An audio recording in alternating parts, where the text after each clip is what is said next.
Hey everybody, my name is Anthony Thornton. I am a real estate agent and team leader in the local area, and been in real estate since 1999. And a lot of people come to me, investors, really after they've tried to acquire property, they've already rehabbed it, and then it doesn't sell. And so a lot of times, when I look at why the property's not selling, I prefer, if you're an investor out here and you want to learn how to buy, sell, flip, or invest in real estate, that you always got to know your exit before you actually get into the project. So I recorded a webinar, and it's about 45 minutes. It's a step-by-step process. Talks about the top mistakes to avoid as an investor, and also teaches you how to find properties, acquire them, what to do with them once you do acquire them, and how to lower your risk and exposure. So it's coming up next, so stay tuned. All right, so I'm just going to share some information real quick with everybody. Let me share my screen and get this rolling for you. And like I said, if you have any questions, just go ahead and put them in the chat. The best thing is probably to save them for the end, because I'll probably answer your question prior to we get to the end of this presentation. So basically today what we're talking about is building wealth through real estate. Building wealth through real estate. Like Nadine said, I'm Anthony Thornton, and my first question is for everybody to put into the chat: why do you want wealth? I want to know why you want wealth.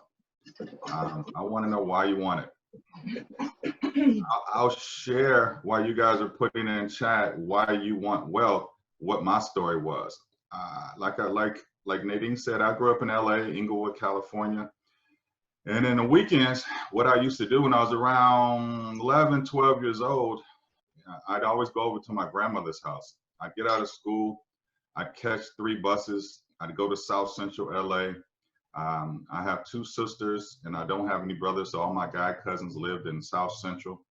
And I just remember on Sundays, she would make Sunday dinner early in the afternoon, and she would always have to leave.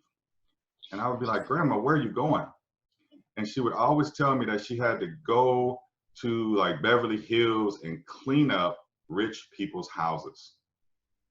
And so when that kind of struck me.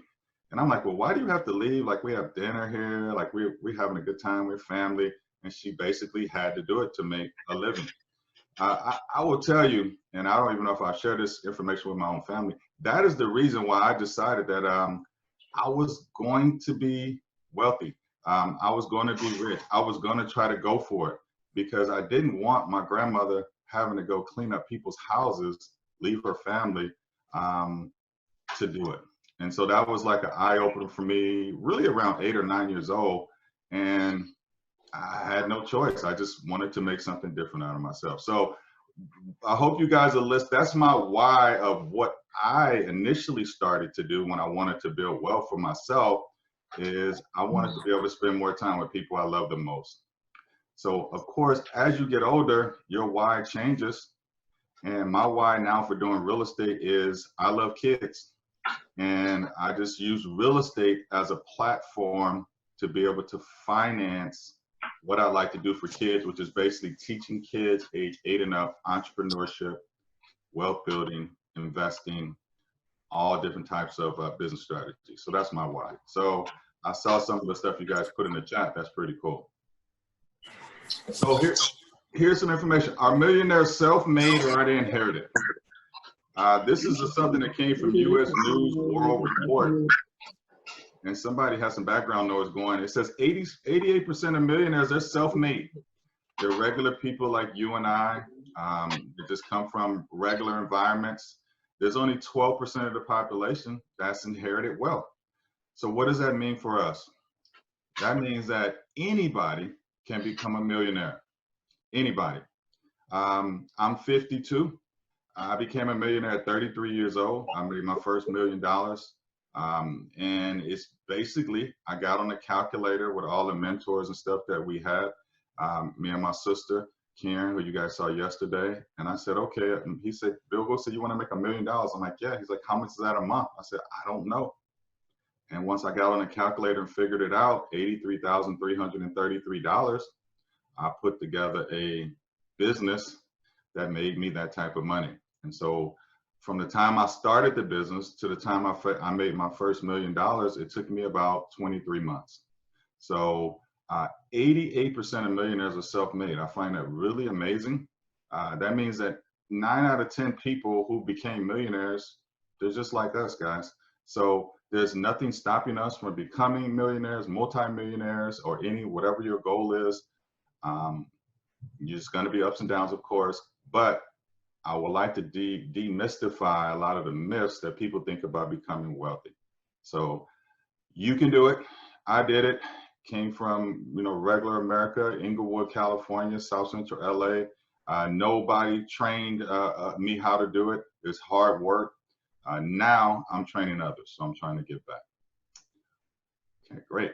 So this is what everybody wants to talk about: how to flip real estate. How to flip real estate. Every time you drive on an exit on the highway, I don't know where you guys are in the country, but I know here in Atlanta, every exit you get off on the highway, there's a sign down on the bottom. It says, become a real estate investor, real estate apprentice, how we can teach you how to make X amount of dollars. So one day I just started calling those signs, and I found out that they were charging people anywhere from $8,000 to $20,000 to teach you guys how to flip real estate. I didn't like that. So about 3 years ago, and some of the other businesses that my wife and I own, we started doing monthly classes to kids and parents on how to flip real estate. And we offered it totally free. All I did was download my brain of 20 plus years of doing this type of stuff, me and my team, and I gave it to people for free. One goal that I have is I want our clients that are associated with our businesses and people on my real estate and mortgage teams to become multimillionaires. That's my goal for my clients. That's my goal for people that work with me on my team. So today we're going to talk about this. There's so many aspects to real estate. I live and breathe it. I like Nadine said, I wrote a #1 best-selling book about it. And so let's get into it. All right, here we go. Here's the top 3 mistakes that new investors make. These are the top 3. Every single time I get a new investor that comes to me after they purchase a property and they start to have problems selling it, the #1 thing I see consistently over and over and over is, #1, they do not know anything about title seasoning to maximize their profit.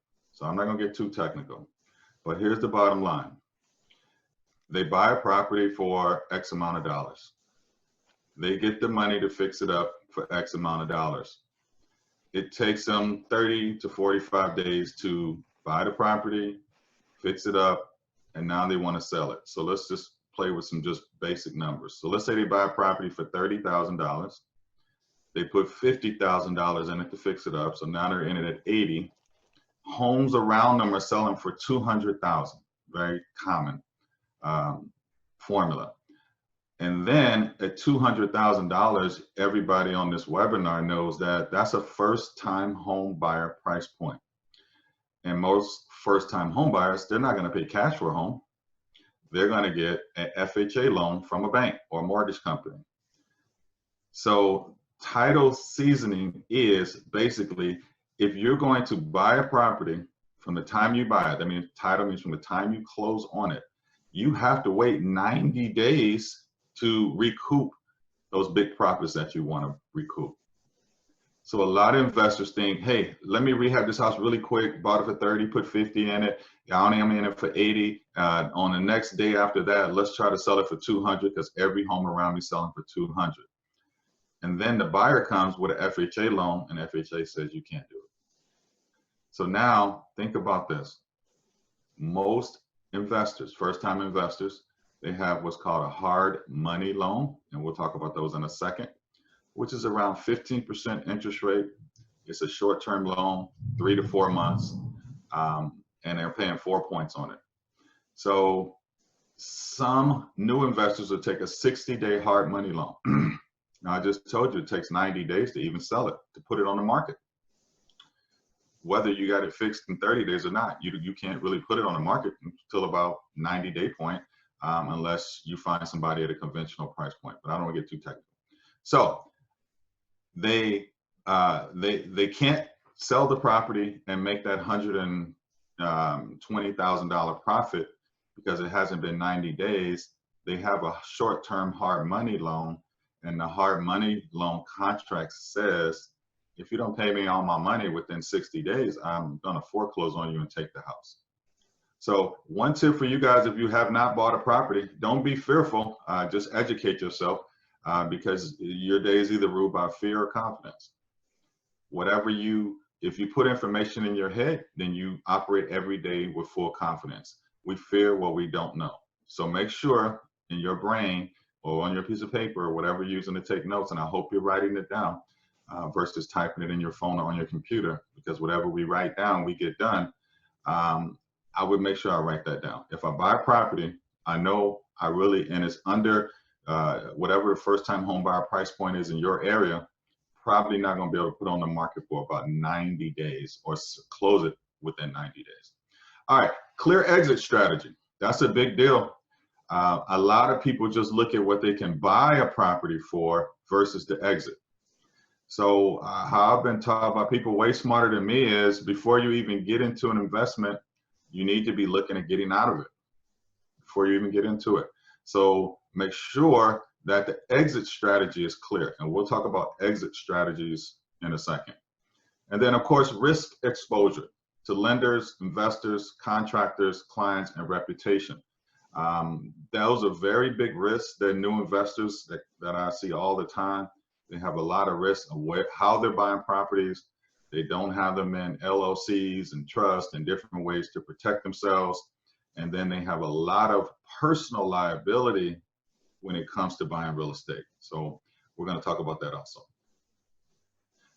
So the 5 P's to real estate investing, here they are. Number 1, you have to plan, partner, then there's profits, what we get all excited about, and then protect those profits, which is the number 1 thing you got to do.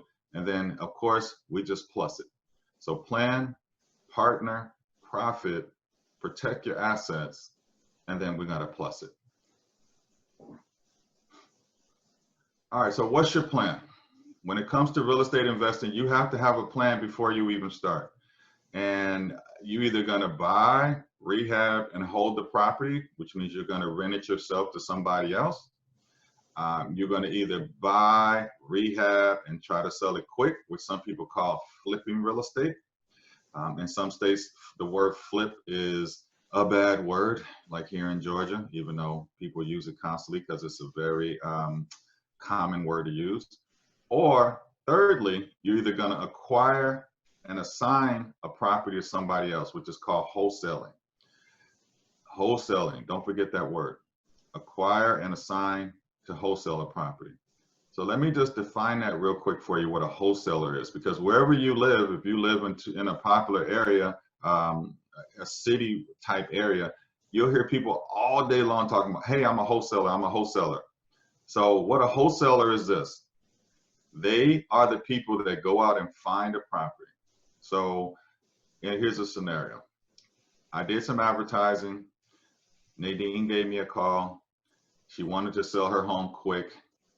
I went and met with Nadine, and we discussed the price. Obviously, if I'm an investor, I'm buying property way under market value. She just wanted to get rid of it. And so we got a price. As soon as I walked out of Nadine's house with that contract between Nadine and I go contact one of my other real estate buddies or investor buddies. And I'll say, hey, I got this property for $100,000. I have a contract on it. It's worth $200,000. It needs $40,000 worth of work. How about this? I just walked out. I'm sitting outside in front of the house in my car. I have the paperwork in my hand.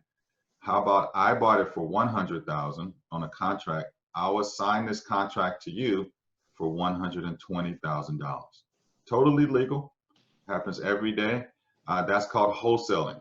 So within an hour or less, however quick I can get the other investor to sign some paperwork, I could make $20,000 or whatever number we discussed between us and agreed upon.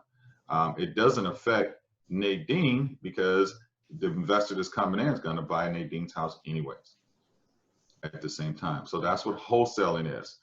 Good strategy for people who have access to properties or access to people who want to sell properties. And I'm also going to give you a step-by-step process today of how to find properties, how to find the financing for them, what your exit strategy should be short-term and long-term. So you're going to get every single thing you need before 11 o'clock, 36 minutes.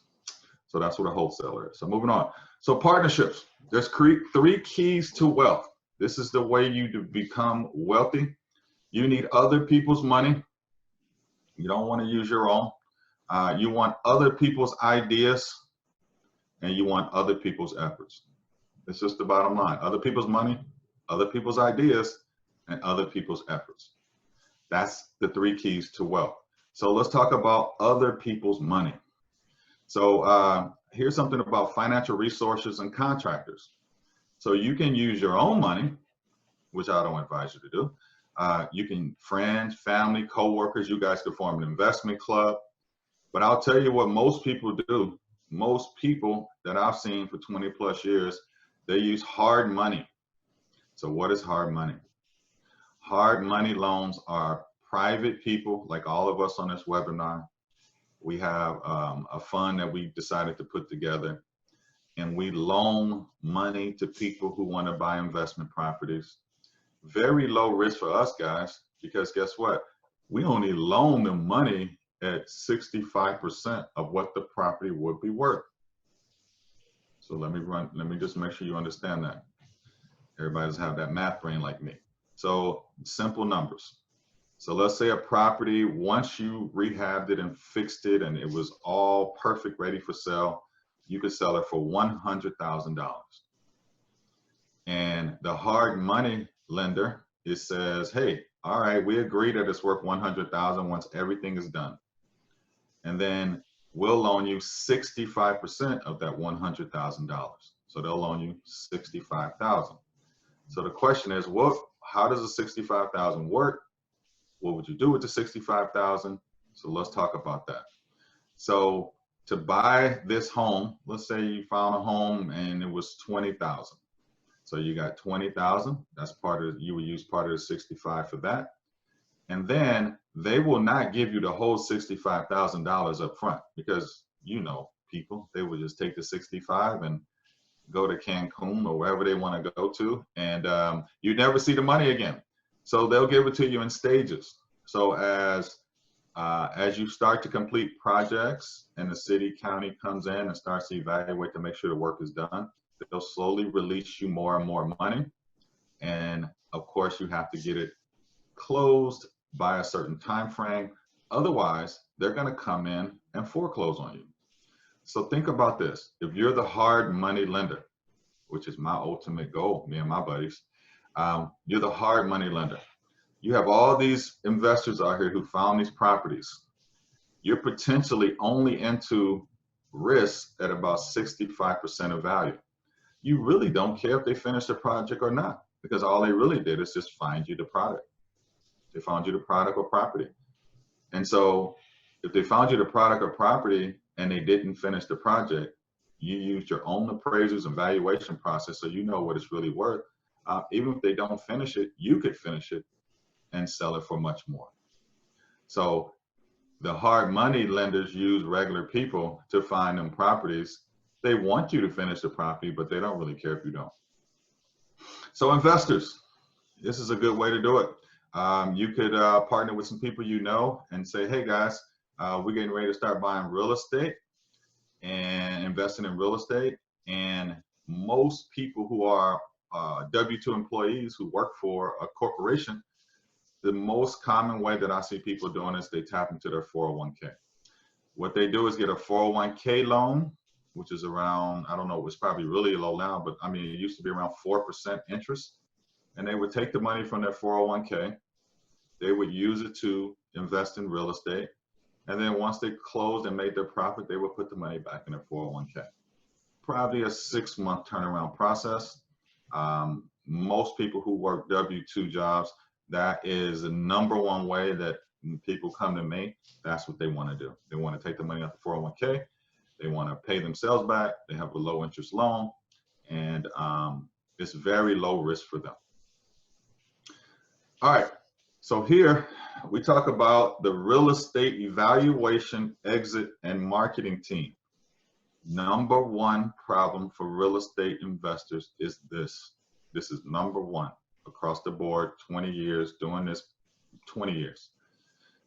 You must know, you must partner with a real estate team or agent in your area that knows how to price properties. And I will tell you guys, being in real estate my whole life, most real estate agents don't know how to price a property. They don't know how to do it. Several months ago, I gave a seminar to about 200 plus agents. I gave them one address and I broke them down in tables of 10, so 20 different tables. And I got 20 different prices for the same home. Very eye-opening. So make sure whoever you work with in your area that they can help you price a home properly. Worst case scenario, I mean, you could always pay an appraiser up front, $400 or $500 if you don't trust the real estate agent. But total days on market, as it says here, this is your exit. So anytime, as a real estate team, what I do for my clients, I'll research all the comps. I'll look up the total days on market. Total days on market means the time it took from the time the home was listed to the time it was sold, which is your exit. So if you're getting ready to buy a property and your real estate agent shows you total days on market is 200 days, and you're in a hard money loan that's due in 4 months, you're going to have a problem. A big one, super big one. So make sure you understand total days on marketing. And then we already talked about seasoning rules. Just a rule of thumb, it's not in stone, just depends on the price point, your first time home buyer price point in your area. Make sure you know that you won't be able to get the profits out of the home for about 90 days. That's just a good rule of thumb. Keep stress out your life. All right. So profits, what we got to do here. So we got to make profits from these sales. Otherwise, why would we do it? So we invest, we profit, and we reinvest. So this is our system. So we constantly invest in buying properties. We use one property to buy the next property, and we just keep paying them off, or we are wholesaling properties, or we're buying and holding properties. But we have to take a portion of the profits and do something with them. If you've ever heard of the Rule 72, put it in chat. Let me know you know about it. The Rule of 72, what is it? This is awesome, guys. Everybody out here in the world is breaking their neck, and I used to be one of them, to making all these extraordinary profits in the stock market. Years ago, I was a supervisor for the post office. I had a good friend. He had just got his certification to be a financial stockbroker for Merrill Lynch. All the money I had, because I flipped a property, I made like $60,000. I gave it to him. That's all the money I had. He lost every dime of my money, every single dime.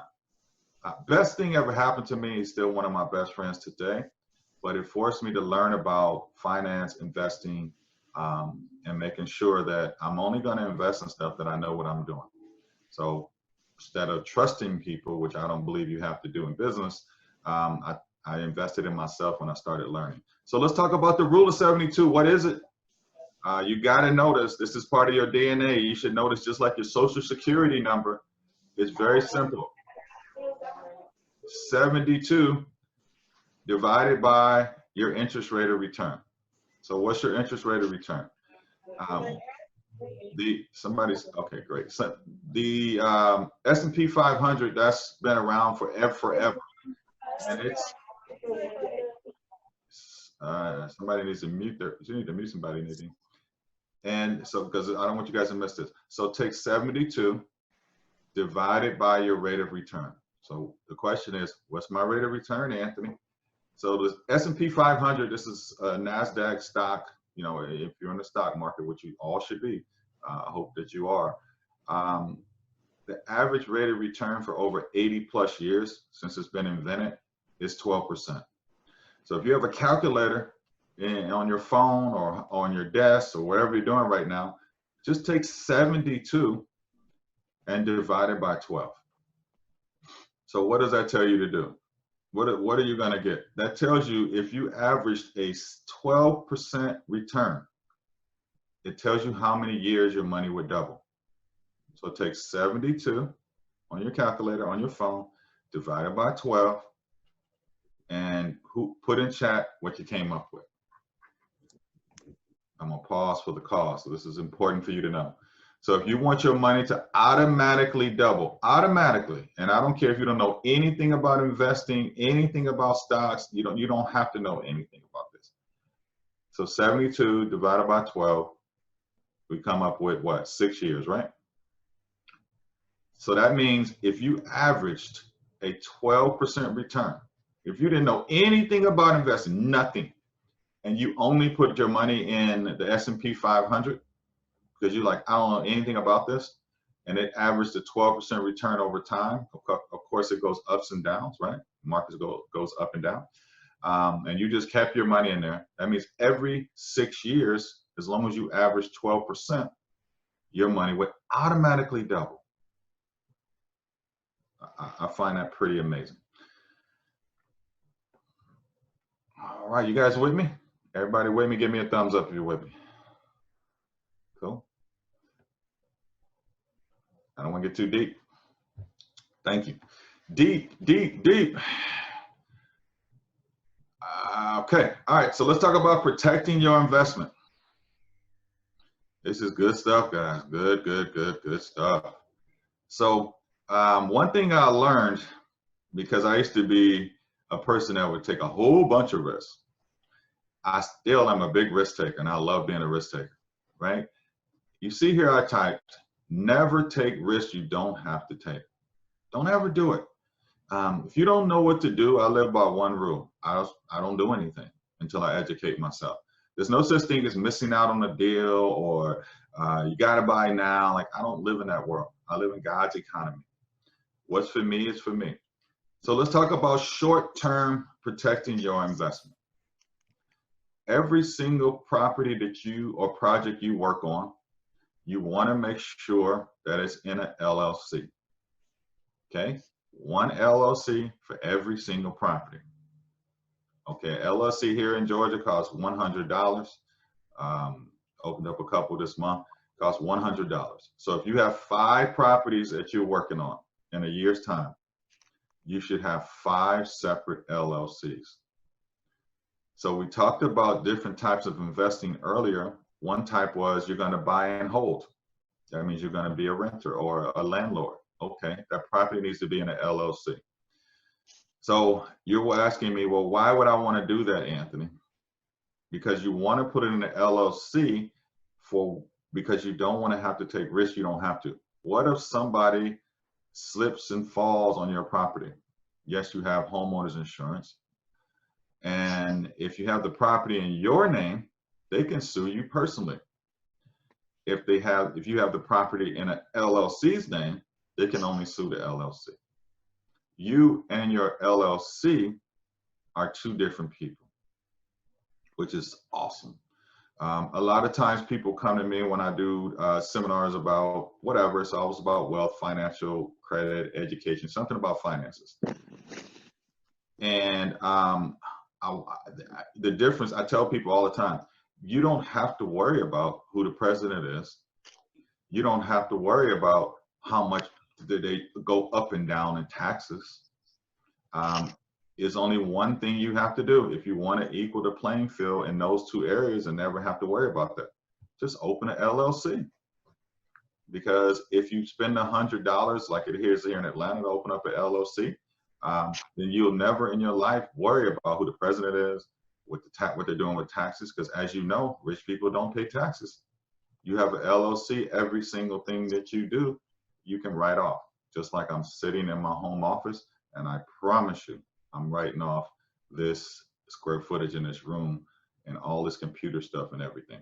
All right, so that's short term. Make sure the property's in the LLC. Long term, Now, this is extreme wealth building strategy here. Nadine loves this. Extreme wealth building here, long term. Every single property that you buy, in fact, anything that you buy in the future that's of value, you would put in an irrevocable non-grantor trust. That's a whole nother webinar, but that is your goal. So write that down, irrevocable non-grantor trust. You become untouchable. These are families like the Clintons, the Rockefellers. These are the type of trust that they have. You can afford them. It's not, you have access to this information, and we have access to all the resources if you want something like that. So every single property, every single thing that you own of value, long-term goal should be put in an irrevocable non-grantor trust. There's a lot of advantages that you avoid inheritance taxes. You can delay taxes for hundreds of years versus a regular person who, let's say something happened to a family member and they left me a property. And it's not in an irrevocable non-grantor trust. So now we got to pay inheritance taxes on it, 28%. That's a lot of money. So these are your short-term goals, and this is your long-term goal. So even if you're going to buy property on a short-term basis, and you know you're going to flip it, because you know you're going to be a combination of a person who holds property, you're going to be a combination of a person who just rehabs and sell it to make extra money, and then you're also going to be a wholesaler. You definitely would want to at least do the short-term piece. All right. Soon as you sell the property on the LLC, you dissolve the LLC. It's free to do. I know here in Georgia, I can just do it on a website. I just dissolve it. And what is the name of the LLC? It's the name of the property, 123 Main Street, LLC. That keeps it real simple for you, and you can move forward at that point. All right, guys. I feel like I need to see if you guys have any questions about this. I know it's a lot of information moving forward. So if you do, Nadine, are there any questions about anything so far? I know this stuff is deep. I'm trying to keep it real simple. You guys have any questions, you can mic up and see if you have any questions real quick before I move forward. Trying to, yeah, okay, wait, I think we just got one question. What about buying deeds? Buying deeds, some people do buy deeds. Title deeds to properties.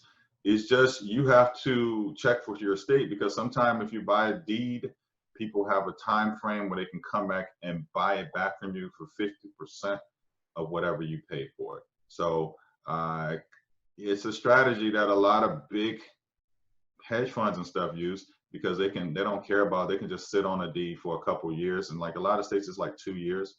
So just know the time frame that the person you bought the deed from can come back and get it back from you, because that's going to tie up your capital. All right, so let's talk about plussing it.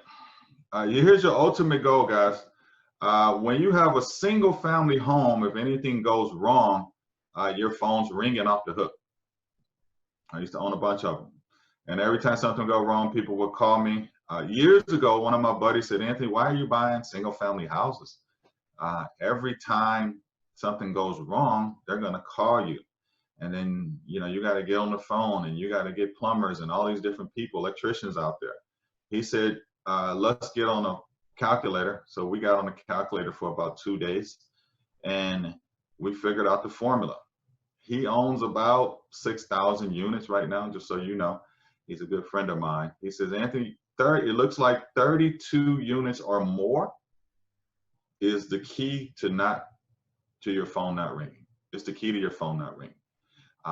Why? Because at 32 units or more, you can afford to pay a property manager anywhere from $45,000 to $50,000 a year. And they're the person that gets all those calls about maintenance on buildings. Your phone doesn't ring. You can spend your time going out and being a rainmaker, which is basically going out and looking at other properties, acquiring other properties to continue to build wealth. And also, it would be great if you could buy 32 unit apartments or more, because now you have 32 or more income streams a month. I know previous in the week they were talking about 5 or 7 income streams, but you know, my goal is when I move on is I want to be able to leave my wife with 1,000 rents a month if I outlive her. And I want to do it in a short amount of time so I can start experiencing some of that myself. That's my goal. So people say, man, 32 units or more, Anthony, I could never afford something like this. So let's keep it real simple, because I used to think that way until one of my 75-year-old buddies who's got 6,000 units broke it down to me. He says, Anthony, to get a commercial loan, and a commercial loan is anything 5 units or more. So anything 4 units or more, wherever you live, anywhere in America, is considered residential real estate. Residential real estate.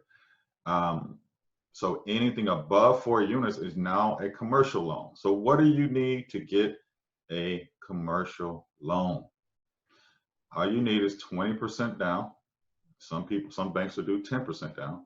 So let's go worst case scenario. You need 20% down and you need a 640 credit score. Okay, so think about it.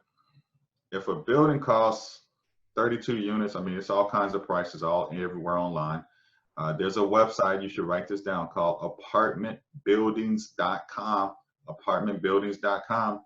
Apartmentbuildings.com. You could start to see there's hundreds and hundreds and hundreds of apartment buildings for sale all around America, and definitely where you live. So let's say, for instance, an apartment building, 32 units costs, let's just say $1 million, right? $1 million. So now you say, worst case scenario, I need $200,000. I don't have $200,000, but you have access to people who have access to money. So maybe one of your multifamily projects will be you with a few of your friends that work at your job that have 401ks. You guys combine your money together and create a real estate investment trust and start buying properties. So I'm a big Tony Robbins guru, guys, and Tony Robbins says your problem will never be resources. Never it will be your finances. Never, never, okay? Never will be finances. You have to be resourceful. You know people who also are just like you that should have been on this webinar that want to invest in real estate, and they work a regular job and they have a 401k, right? So those are, if that's your sphere of influence, your SOI as people talk about, then you definitely would want to tap into your own people you know.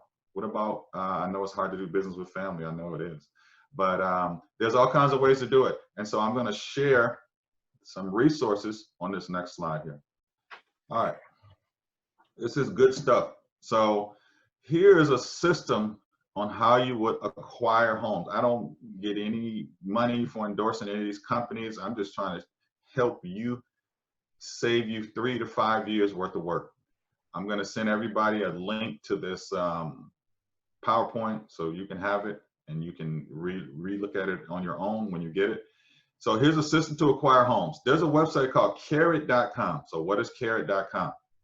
Carrot.com is, you can have your own investor website. It's $49 a month, and the way they set it up for you, you'll start to generate traffic of sellers who want to sell.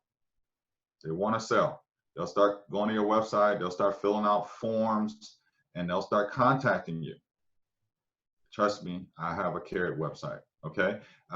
You can run Facebook ads at $5 a day, guys, $5 a day.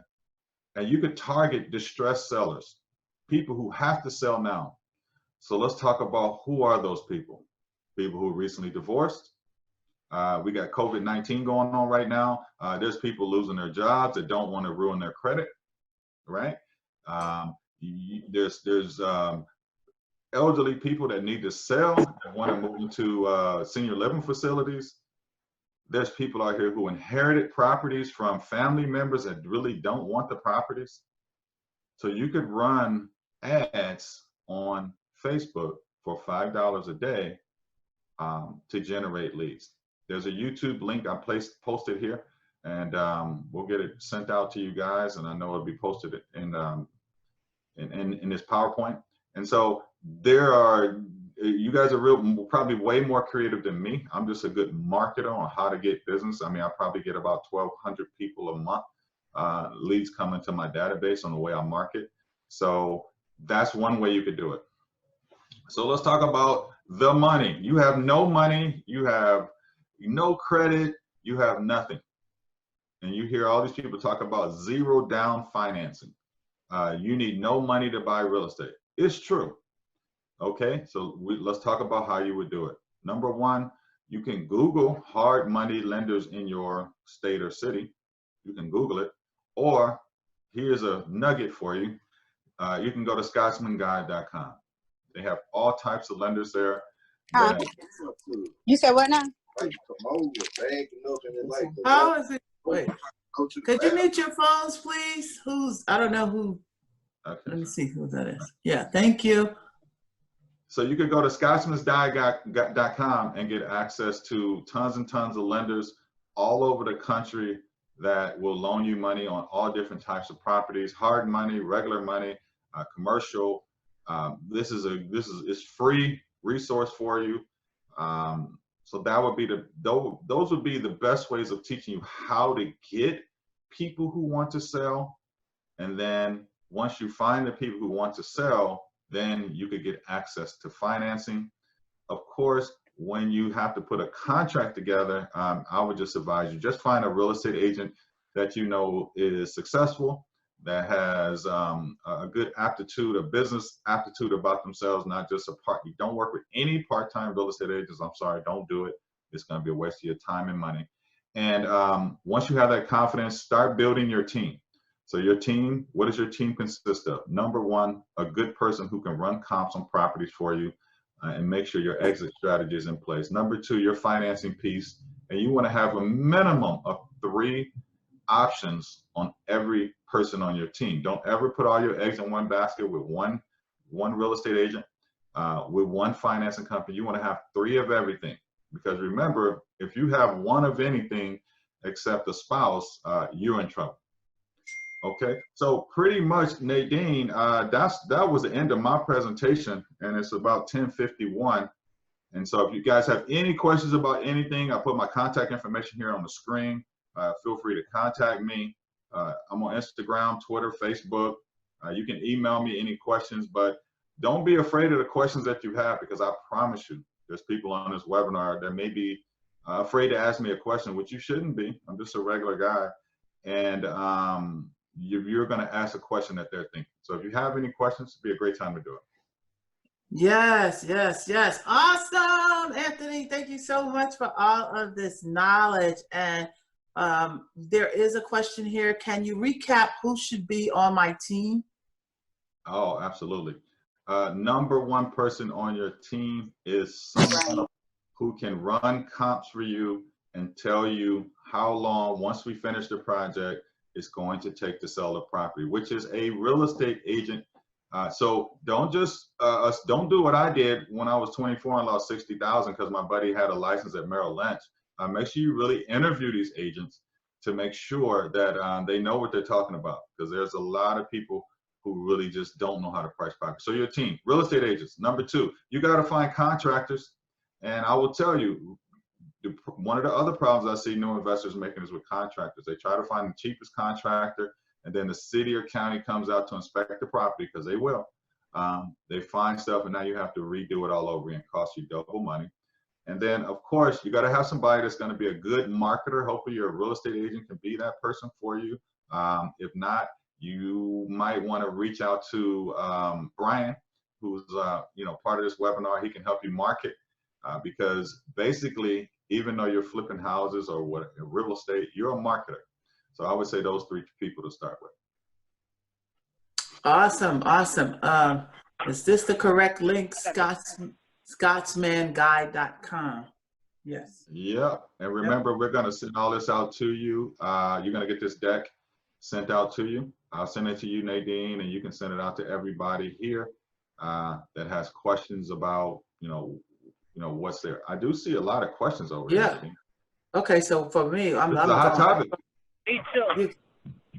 Yeah, just ask if you want to. But first of all, let me just do this. I was just thinking people might not know how to access their chat, so maybe that's why they're not in there.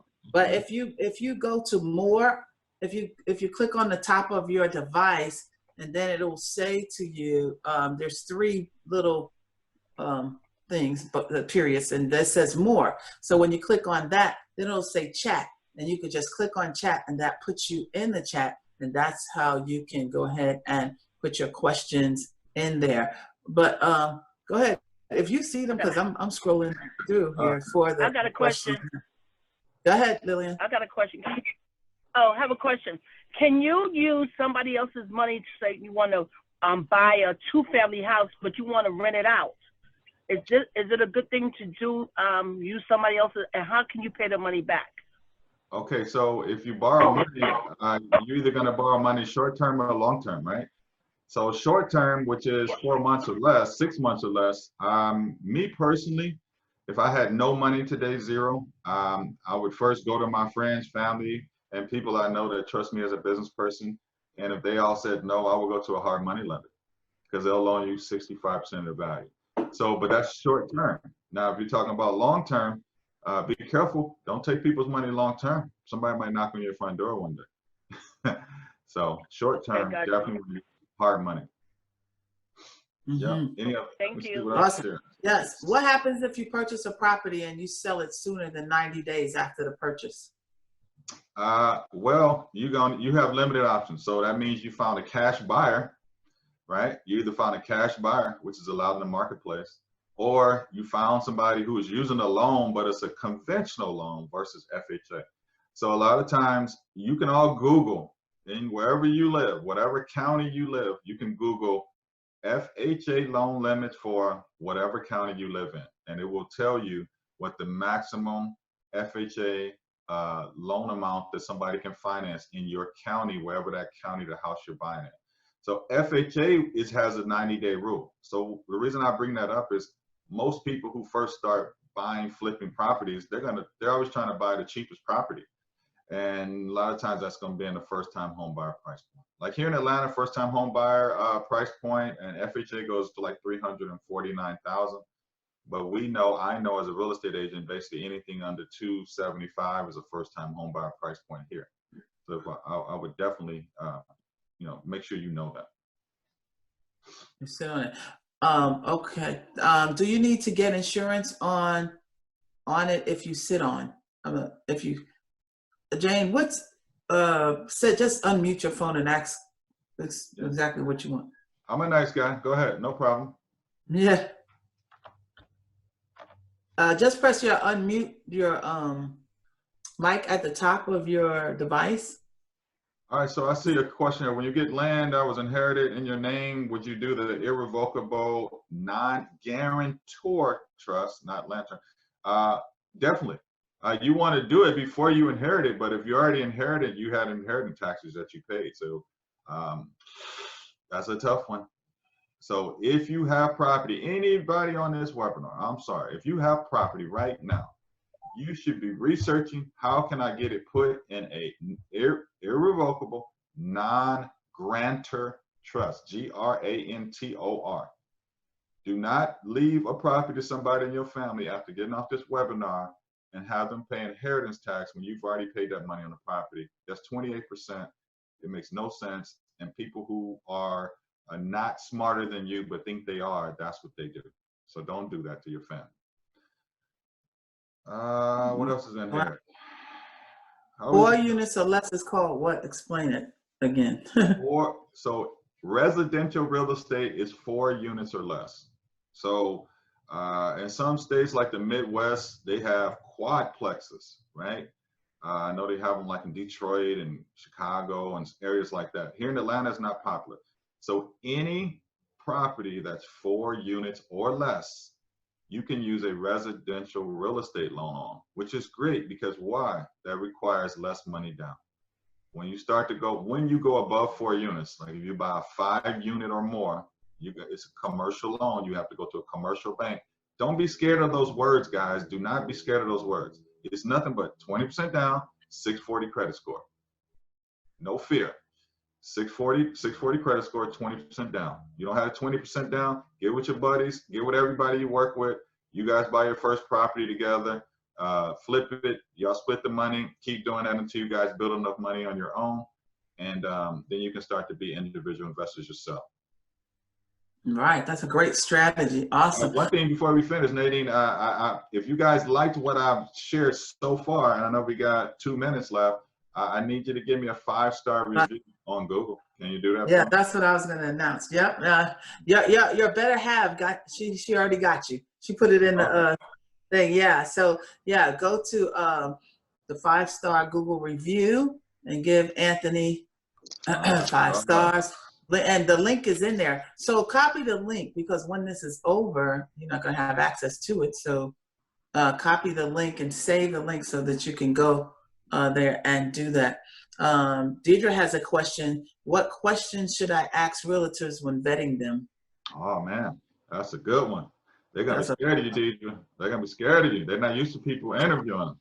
I love it. Oh, I got goosebumps when you ask me that. I do. Number one, you might want to say, hey, can we do a Zoom meeting and show me how you walk through evaluating the property, pricing the property? Because I know Deidre, if that's a Deidre from Detroit, I know she's a math teacher. Yes, that's me. Okay, so Deidre, your brain, you'll be able to see, and you want to I would say, like I said, interview 3 people. Always interview 3 people for every single thing. So the first thing I would have them do, just on my experience, give them wherever you live, your mom's address, whoever's address you have, and say, walk me through on a meeting just like this, and walk me through how you evaluate and price a property. And if they cannot do it, and I promise you, it's a ton of them that can't, it's gonna be tough. Yeah. And I could always send you a link on how to price properties. We do it every single week on my real estate team here. Okay, yeah, that's what I wanted to know. Like, how would I know once they explained to me if they gave me a credible answer or not?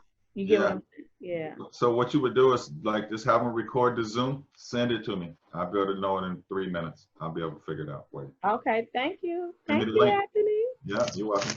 Okay, appreciate it. It will appear and you can just click. Okay, wait, when you get, it's so many. Yes, anybody else? Anybody else? Yes. Freedom Pave. Okay, you hear me, Minister Nadine? Yes. Okay, I wanted to know, you said something about the irreversible non. I'm gonna type it in chat.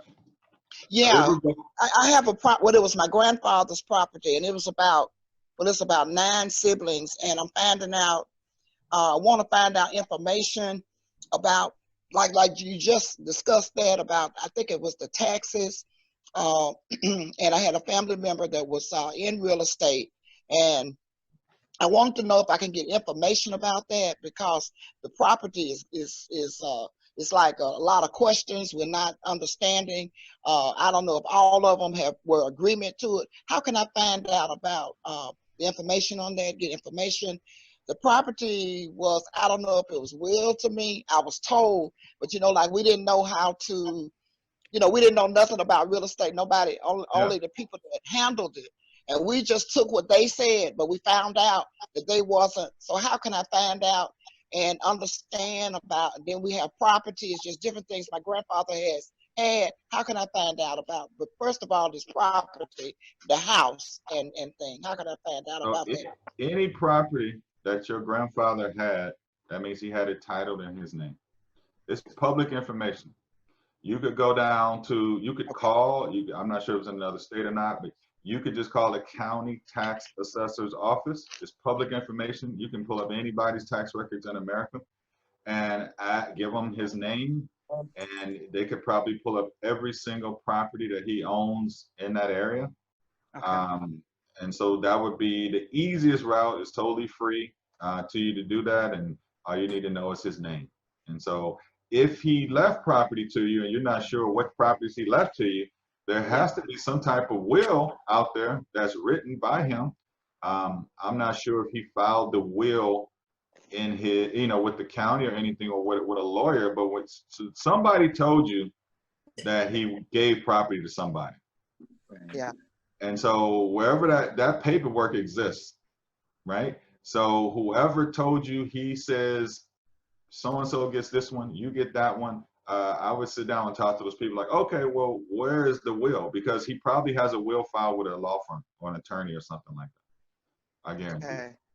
Know the legal, the legal document about what's going on. Because I think, you know how family, we don't really understand. I wasn't even aware of this, and it's just we've been kind of information. I realized we have access. So, Robin, no, Robin, you could get. We could put you in touch. You have his information there, so maybe he could help you get that or something. She's located in, and you're in Alabama. Is the property in Alabama or Georgia? Okay. Alabama, yeah, Alabama, Birmingham. Okay, and that's another thing. So Anthony, what about? I don't know how many people are from the Georgia area, but you are doing business. He is training. I'm telling you, he really, really will help you as far as real estate is concerned. He works on the residential side and commercial side, investment and residential. But I don't know, are there any agents currently on this chat currently? Sure. Okay. Go ahead. Can you take one final question, or just one question?